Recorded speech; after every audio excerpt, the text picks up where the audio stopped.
So, good day everyone. Welcome to the Improvers tutorial. And today we're going to talk about evolution of atomic models. So, we all know that atom is the basic unit of matter, and our current understanding of what atomic structure didn't just appear overnight.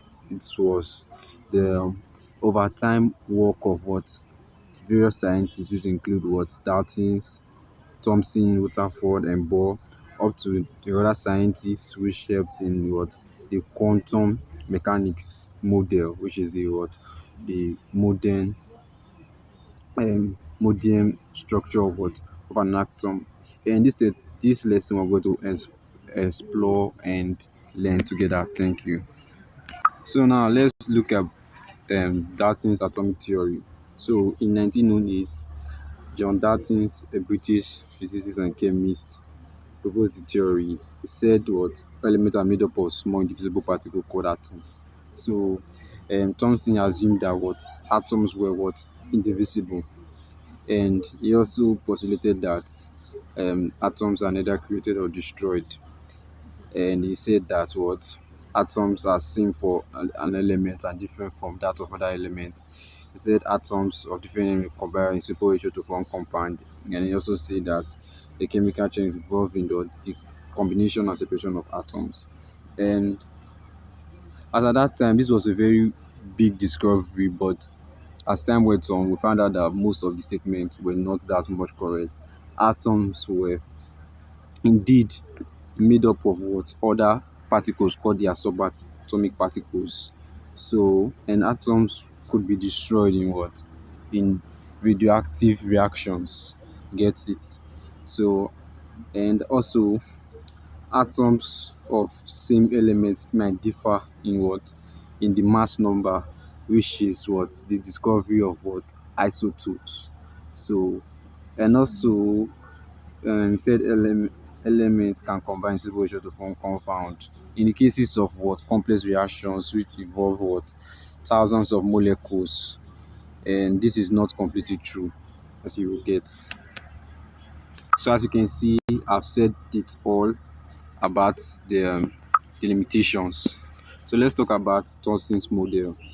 Um, Thomson's J. Thomson proposed what the plumb body model, as we all know, and he to conclusion that what came to conclusion that what the atom contains what electron by performing what the cathode ray what experiment, and these are what J.J. Thomson postulates. So the plumb body model was that the atom is made up of positive what sphere that what had negative charge electron embedded in it. He said that does what make what the atoms electrically what neutral due to the balancing of what the positive and negative charge. And this diagram shows what um, the cathode ray experiment, or what as you can see, you see the discharge tube there, a tube that houses or holds the gas, and the cathode is what the negative charge electrode. And when a very high potential difference is applied, and the vacuum pump is used to place the gas at low pressure, you tend to see rays that are traveling from what the cathode down to the anode, and that's how um, Thomson called them what cathode ray. But later, the experiment performed by Rutherford students, um, Rutherford found out that the center of what an atom contains what a positively charged particle. By performing what experiments, the alpha scattering or the gold foil experiment. You get it? So Rutherford atomic model was also called what the planetary model, that says that the nucleus is the center of an atom, and where the most of the charge and mass are concentrated. Then electron was revolve what around what a circular orbit around the nucleus, and so on. And this image shows what Rutherford's experiment. You can see the gold foil, and the particles, alpha particles from the source goes on, and some of them passes through what the gold foil paper, and a few were deflected at some angle, while some went back at an angle of 180.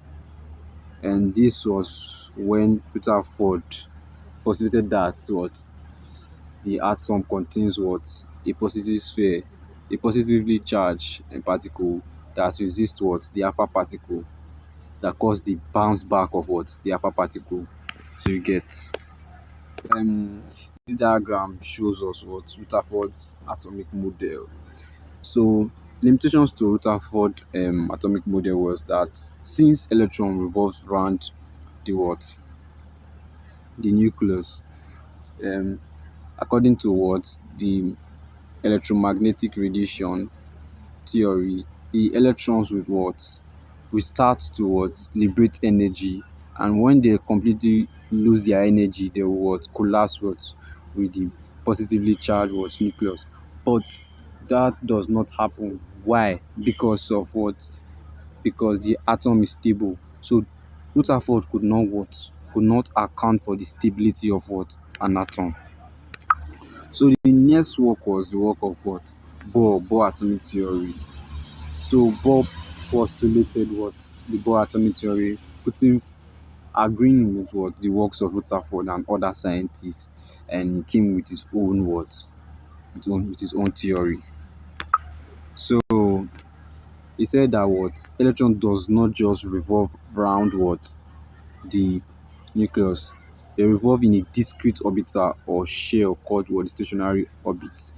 And he said that this each orbit has a fixed energy level. The electron will not radiate energy as long as they continue to revolve around the nucleus in the fixed orbital shell. So he was telling us that electron does not just revolve around, they revolve around a discrete orbit, and as far the electrons revolve around that discrete orbit, they will not they will not lose energy.